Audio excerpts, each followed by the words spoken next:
From the Seaport District at Pier 17, we are brought to you by Chase, and this is the menu for hour number 2 of Get Up Today. It is time to get up on a Tuesday with Monday Night Football, a wild one in Seattle with absolutely everything at stake. We'll tell you where it leaves the entire NFC with 4 weeks to go. Meanwhile, Dak has a message for his team with the Cowboys back on the field in just 2 days. Does Dallas have an ace up its sleeve in the playoff race? And then towards the end of this hour, I will tell everyone why they have it all wrong about Jim Harbaugh at Michigan.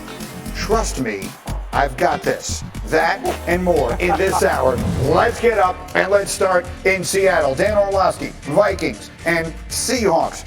Russell Wilson and Kirk Cousins pick it up tied at 7. Just over 5 minutes to go in the half on a second down. Russell Wilson, this is bad luck. Greeny, this is a triple B. It's a bad break, bro. He's making the right throw to the tight end, and that ball just gets tipped up in the air.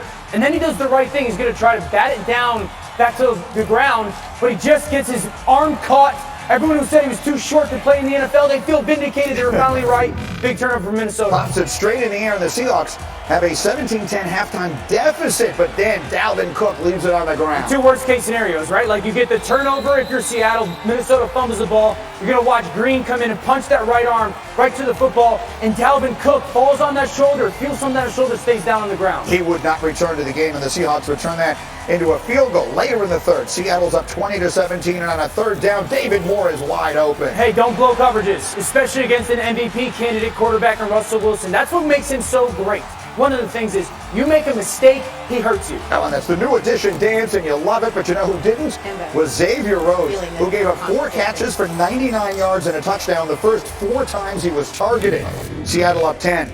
First play of the fourth quarter, 2nd and 10, Minnesota. This one's probably not Cousins' fault. Nah, this is the right timing and the right location of this throw. This ball gets right on Stephon Diggs' hands. It's a really nice play by Trey Flowers, the corner. Watch him get his left arm just coming up through the football, kind of catches a piece of it, and great just hand-eye coordination to catch that deflection. Seattle up 34-17, but there's a lot of time left, and the Vikings aren't going away. Why is Laquan Treadwell this open? Just a little bit of manipulation. Kirk Cousins moves the pocket, kind of stares down his slot receiver, pump fakes to him, gets the safety to drive. Treadwell becomes uncovered down the sideline. Now it's 34-24, so Seattle, you can't turn the ball over. Well, that's what they do. DK Metcalf, this is initially ruled an incomplete pass. They overturn it to a catch and a fumble. Hustle to the football by the Vikings defense makes this play when they needed it the most. You're going to see Xavier Rhodes collapse and then Kendricks collapse, punch the ball out, and really is what they needed in this moment. Big turnover by their defense. So the question is, can the Vikings cash it in? And the answer is yes.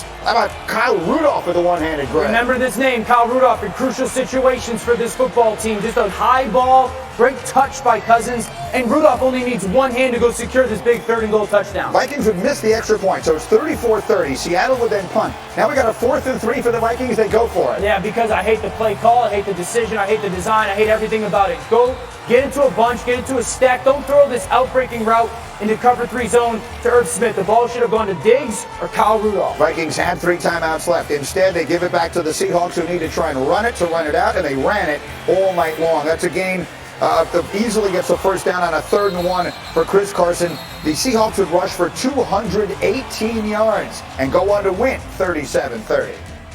We're right where we want to be, and we just got to keep working hard, keep staying poised, keep staying neutral. Don't get too high, don't get too low. Ignore the noise and play ball. Let's go win. Why not? Why not us? We really believe that. Everybody acts like this is the end of the world. It's not the end of the world. We lost 1 game tonight. We're 8-4. We've got 4 games left, 3 division games. So, this isn't the end of the world. We still got a lot of good football left to play. Seattle thriving under the pressure is nothing new. They're now 9-1 this year in 1-possession games. Not only the most such wins this season, but tied for the 2nd most wins by a team in the Super Bowl era, behind only the 1978 Houston Oilers. I'm doing this from memory. I think their quarterback was Dan Pastorini, and the quarterback here, of course, is Russell Wilson. And let's talk about him, Mr. T, because all of the conversation the last few weeks has been about Lamar Jackson, and rightfully so. But you still have Russell at the top of your MVP list. No question. He's leading the NFL in touchdown passes, and more than anything else, Greeny, it's sustainable. He has played for a long time at this level. he actually leads the NFL in slides. And why is that important? He knows how to protect himself. Lamar Jackson's obviously having a transformative year, taking nothing away from him. The question is that going to be sustainable for him? We know Russell Wilson has the formula, and this team is balanced. Brian Schottenheimer, someone I know you know as well, Greedy. He knows how to run the ball, play action. This is going to be a really hard team to beat. Offensive coordinator there, Seattle. So let's talk a little bit about the Seahawks and sort of the bigger picture look at the NFC. Right now, they're the 2 seed in the NFC, and amazingly, San Francisco, which has lost 2 games by a combined total of 6 points, is currently in the wild card spot and would open at Dallas or Philly in the playoffs if everything held up. There's a lot of time left. But is Seattle right now, in your mind, among the teams you would pick to win the NFC? Absolutely. The quarterback and head coach combo. They've got it. They've proven. They continue to show in big games. And the reason that I would say this, or like the word I would use to describe it, is pressure. Russell Wilson applies pressure. You either apply pressure or you feel pressure. Everyone in the NFC playoffs is going to feel pressure from Russell Wilson. You talked about it, Greedy. They're 9-1 in one-score games this year when the pressure is at its highest. Russell Wilson, throughout the rest of the season and in the playoffs, is going to apply pressure to all the teams that they're going to play against, because the teams are going to know that guy's been there. That guy's done it. Pete Carroll's been there with him. And so that's something that those opponents are going to feel, is the pressure that Russell Wilson and his execution are going to apply to them. I find that interesting. I'm seeing it for the first time on our screen. They have a 5% chance to win the Super Bowl. Our analytics say 6th best in the NFL, just off the top of my head. Ravens, Niners, who are behind them, Patriots. But they're in a tough division, right? I mean, so they have to get through the division first before. I mean, if they were 2 or 3 games clear of the Niners, I think that percentage chance would be a lot higher. So they got to still fight that out. Their road looks tougher, yeah. Look, they have an identity, right? I mean, you talk about Brian Schottenheimer, the offensive coordinator. They know what they want to do. The first 2 games last year, 2018 season, they didn't run the ball well. And then they took all their running backs. They took Rashad Penny, Chris Carson, and at the time, Mike Davis, and they sat them in a film room. Pete Carroll and Brian Schottenheimer did, and they showed them film of Marshawn Lynch tape running for the Seahawks. And they said, this is who we want to be. This is what we want you to do. And it took hold. And ever since then, Carson's been a different guy. And their run game was totally transformed last year after the first couple weeks of the season, and it's carried through to this year. You know what I love? The organizational alignment. They go out. What's their big offseason move? They get Jason Myers, a really good kicker. That's how they want to play. They got Chris Carson, Rashad Penny. They're going to run the ball, play action. They know they're going to be in close games. They got a great kicker. And then opportunistically, they go add Javion Clowney. This team checks a lot of boxes. And Quandre Diggs, too. Like, Quandre Diggs is nobody knew he was even available. He's been a big addition to that secondary as a hitter. Someone help me. I feel like 3 or 4 weeks ago, not years, but 3 or 4 weeks ago on this show, the conversation was Russell Wilson is the MVP because he's doing it all by himself, because he has less around him than a lot of the other really good players. How did the Seahawks go from that to the conversation we're having? But their defense has gotten better since week 5. Yeah. They lead the NFL in takeaways, and that's because guys like Clowney, Diggs, they've added defensive pieces. They've gotten better on that side of the ball. Yeah, I think that's still true, but the one-score games, I think, reflect that. But I think, they can rely on something. Their identity, well, we've talked about the Patriots, right? They're trying to figure out who they are offensively. Seahawks are not trying to figure that out. They have a bedrock, and they know they can rely on it. Go ahead. Well, I think that they've got a really good player development program in Seattle as well. And to Mike's point, like, their players, those role players or reserve players have gotten better. Trey Flowers has gotten better. Quandre Diggs has gotten better. David Moore has gotten. All those guys have gotten better throughout the season than they were in September. And that matters. And so right now, life on the line, 4th quarter in a tie game. Russell Wilson is the quarterback you're choosing. I'll take Danger Russ over anyone. December 3rd, 2019, I'll take him right now. Everybody agree? Absolutely, because he can make plays with his feet, with his arm, and he's going to put his team in the best chance to win. We live in a world in which Aaron Rodgers still plays in the NFL. I was just going to say 12 would be right there. And Tom Brady and Drew Brees and a lot of other guys I'm surprised right into the Hall of Fame. Don't go there. What about Carson Orlovsky? What about him? Don't start getting personal here. You cannot insult Carson Wentz in front of Dan Orlovsky. There are very few hard, fast rules, but that is one of them. Okay, that's where we begin this morning with the Seahawks, a huge win on Monday night. Elle, where do we go next? Let's keep it NFC. And even though the Cowboys hold a 1-game lead in the NFC East, they've, of course, lost 3 of their last 4 games, including a loss to New England a couple of weeks ago where they were held to just 9 points. That led at the time to Jerry Jones saying he was frustrated and disappointed, calling the loss a significant setback and blamed coaching. Things, of course, didn't get better on Turkey Day when Dallas lost at home to the Bills. Jones said after the game that while he was disgusted, he was going to be sticking with Jason Garrett. something he also said a couple of weeks before he fired Wade Phillips. For more on the Cowboys, we welcome in our NFL insider Todd Archer into the conversation. And Todd, coming off last week's loss on Thanksgiving, what's been the mood around the Cowboys locker room? Yeah, considering all that's been swirling around this team, losing 6 of 9, Jerry Jones's comments seemingly every day, Jason Garrett's future, it's been surprisingly good, perhaps. Ezekiel Elliott said practice on Sunday was chippy. That's a sign that the players were still all in. Talked to a couple other players, they said the same thing. Zach Martin said, look, we can still do everything we wanted to do at the start of the season when we were 3-0. Now, of course, Philadelphia to thank for being in the spot they're in, but they're not going to apologize for it either. And Dak Prescott said, look, talk is cheap. It's time for us to go do. And that's what they plan to do Thursday against Chicago.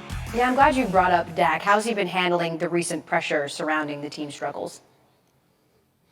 Yeah, he's leading. And you talk about the top trait that he's had since he got here in 2016, and it's that. Guys buy in on him. He wants everybody to look at him in times like this. He wants everybody to see that he's the guy that they can turn to when times are bad. He's earned that, and that's really why he's a captain. Do you sense more guys looking at you now and looking at you to be a leader and be the... I hope they are. I'm not sure if they are, if that's their mindset or not, but I hope they are. I'm just because of the way that I'm going to go about this. I've faced adversity a lot in my life, on and off the field, and at this moment I'm just doubling down on myself and my teammates. I've got confidence in what I can do and what these guys around me can do, and I hope they're looking my way. I talked to Jason Witten out of the locker room on Monday, and he said, look, we follow Dak Prescott because of his accountability, because of his positivity. All that stuff rubs off on each other. Now, they really just got to go win a game, right? They certainly do. They have a good opportunity to do that. Stop me if you've heard this before. Against a Bears who on paper seem inferior to the Cowboys. Todd Archer joining us from Dallas. Green, let's keep the conversation going. Yeah, thank you, Al. I want to bring our resident Cowboy into the conversation, Swagoo, Marcus Spears, who's had all sorts of travel difficulties, but there he is. There he is. He's alive and well, and it is great to see you, Marcus. And obviously, this is your team, and you make your home there in Dallas, so you're very close to this. How would you describe sort of the feeling in the air for a Cowboys team that is in it, but for the grace of the Eagles and their struggles? How would you describe where they are right now? Greeny, I think optimism. First of all, I miss my guys. I miss y'all so much. But I think optimism, man. When you think about the Cowboys and where they are positioned, we had a conversation a week ago about what Jerry make a move. And hindsight, it was smart. They're still in the number 1 spot in the NFC East. And thinking about this whole thing, having some optimism within myself, the Cowboys are not going to be an easy out if they sneak into the playoffs. And I think for more than anything, when you think about them going forward, if they can get better, if they can finish some of these games, if Dak takes on that personality and the rest of the team takes on that personality in which he talked about, I'm not sure if you want to face the Cowboys in the playoff, especially if you're a team that has done a tremendous job throughout the NFC to find yourself in the playoffs, and then you got to face a roster like this with the Cowboys. It may be a difficult out. The fact that they can backdoor this thing because of the NFC East being so weak, and then you deal with all of the talent that's amassed on this roster. If you just look at the way things are shaping up right now, 1 of 4 teams figure to be going to play the NFC East champion when it's done. Whoever doesn't win the NFC North, so either Green Bay or Minnesota, or whoever doesn't win the NFC West. I mean, incredibly, San Francisco, some people think they're the best team in the entire National Football League. So if it's the 49ers that show up in Dallas that first weekend of the NFL playoffs, are they going to be looking for a new coach that following Monday? Yeah, that'll be the last week for the Cowboys if the 49ers show up. it won't be pretty. When you look at that football team, obviously playing in those elements in Baltimore is a tough spot with how Baltimore is rolling. But San Francisco, to me, has nothing else left to prove. They can morph into what they need to morph into to play. And based on the way Dallas has been playing defense, you would give them the edge, and obviously on the other side of the ball. But like I said, G, this is the NFL. We've all been around this game for a long time. You need 3.5 hours on Sunday to be better than your opponent. And I'm not sure if there is an overall arching confidence that the Cowboys can't put together and drive home with this talent, with what they've shown us to have the ability to do, that they can squeak out a win. But I just don't see them beating the San Francisco 49ers if that's the matchup in the first week. Swagoo, I've got less than a minute here, but I need two answers from you. Is there any chance that Jason Garrett is their coach next year? Is there any chance that Dak Prescott isn't their quarterback next year? No, Jason Garrett will not be their head coach next year, and Dak Prescott will be their quarterback. It'll be an interesting offseason. You got my boy D. Graziano up there to talk about contracts. I'm sure they'll get Dak done. I do not think that Jason Garrett will be the head coach for the Cowboys no matter what happens outside of a Super Bowl.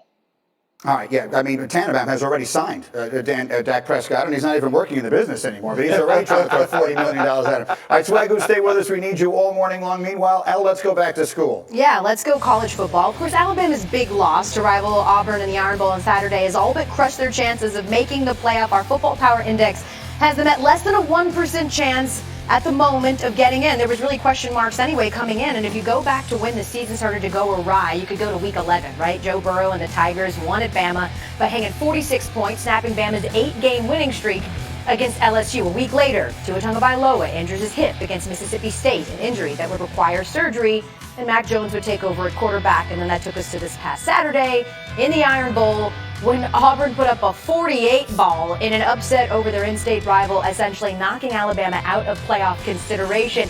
And apparently we've got a really famous viewer, because we started this discussion last hour in Alabama, and Paul Feinbaum said Nick Saban's best years are behind him, and then Stephen A had something to say. Can I say it like how Stephen A would? Yes, please. Blasphemy! Out of the mouth of Paul Feinbaum on Get Up this morning about Nick Saban. Absolute blasphemy. The only thing that would have been more Stephen A if he said, "What are you on, weed?"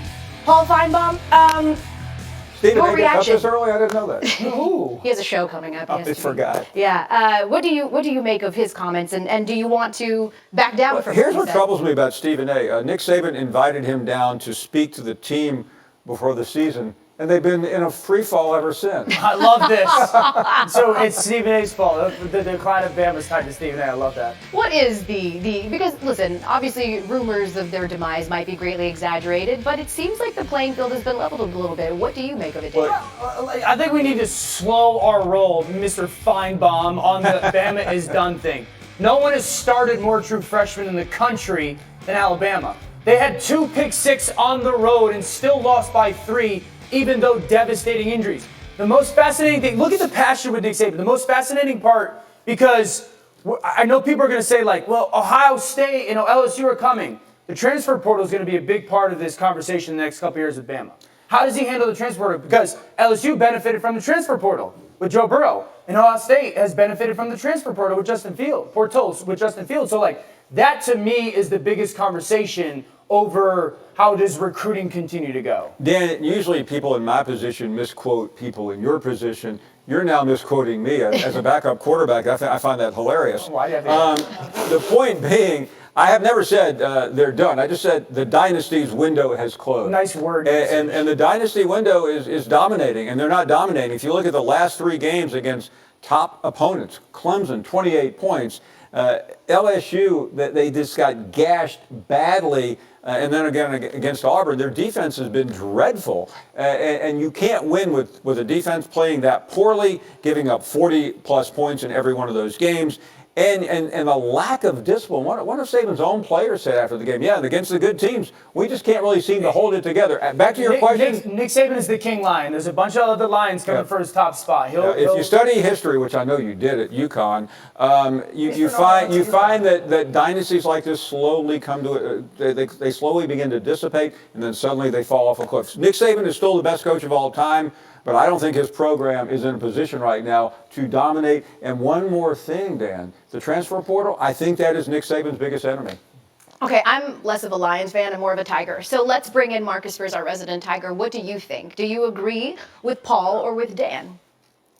I agree with Paul, and it really has nothing to do with Alabama. It has everything to do with how everyone else has responded. This is a process of being a dynasty. Everybody else builds and they transfer power in order to try to make themselves better so you aren't dominant anymore. I thought the LSU win this year signified something in the SEC as far as shifting the balance in recruiting. When you think about what Dabo has done at Clemson, his ability to recruit, Kirby Smart has a big play in this as well with what he's been able to do as far as being on the road. The number one thing that Bama has always done was out-recruited all of these guys. I guarantee you, after that big win that LSU had, Georgia's playing on the national scene, you think about Clemson, Ohio State, these are going to become destination places for a lot of guys that had Bama first on their list. Does it mean that they're not good or they don't have a chance to win the national championship? Absolutely not. But this long run of dominance that you see, I think in football in general, is about to come to an end. Now, it will be dominated by 6 or 7 teams, but it won't be dominated solely by Alabama anymore like we had grown accustomed to. And because they were so great, we only compared them to Alabama. So I think some context is warranted here. Yeah, and I also believe that maybe like the fear factor is gone, right? Like a lot of people would grip when they would play Alabama, and now people are playing them and punching them in the mouth. Careful with that. Okay. I think it's a little bit like Tiger in golf. I mean, we expect him to win every time. Now he won once after a couple of years, and suddenly, wow, Tiger won again after 6 years. As we continue on Get Up, is Michigan better off?